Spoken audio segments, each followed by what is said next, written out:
Thà tọ tắc cái này khôi mò cái po lo hot thấy big lo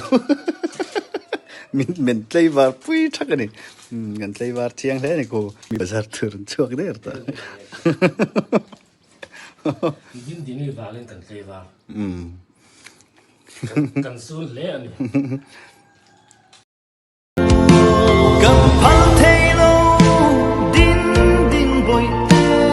a tôi lúa khe i vun lại ni thấy chẳng sẽ ô chung khoan u khi i đam lệ na cần đi ngày tu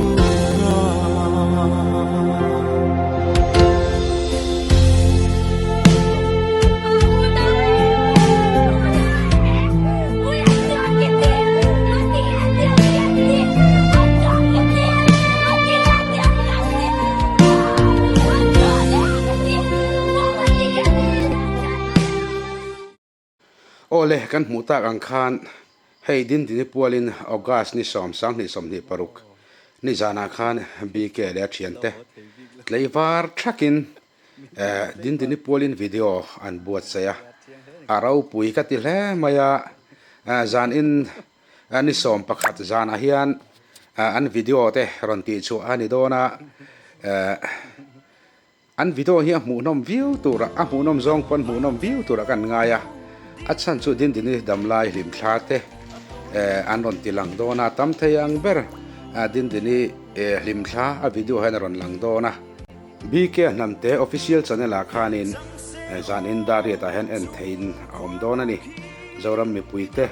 lo thlir sak thau turin kan som chewa ni zan lama te thei top chu in mi puite mit tlung taka he video buat se ni theinan tleivar thakin an baya heng an thorim na te hi me puitan lo lut sak ram tur khanin kana ni som ani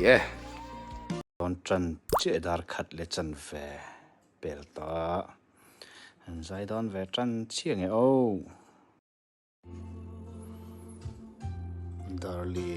che che ani Mà chuan tu na mi din bawihte ti hla hi mo ka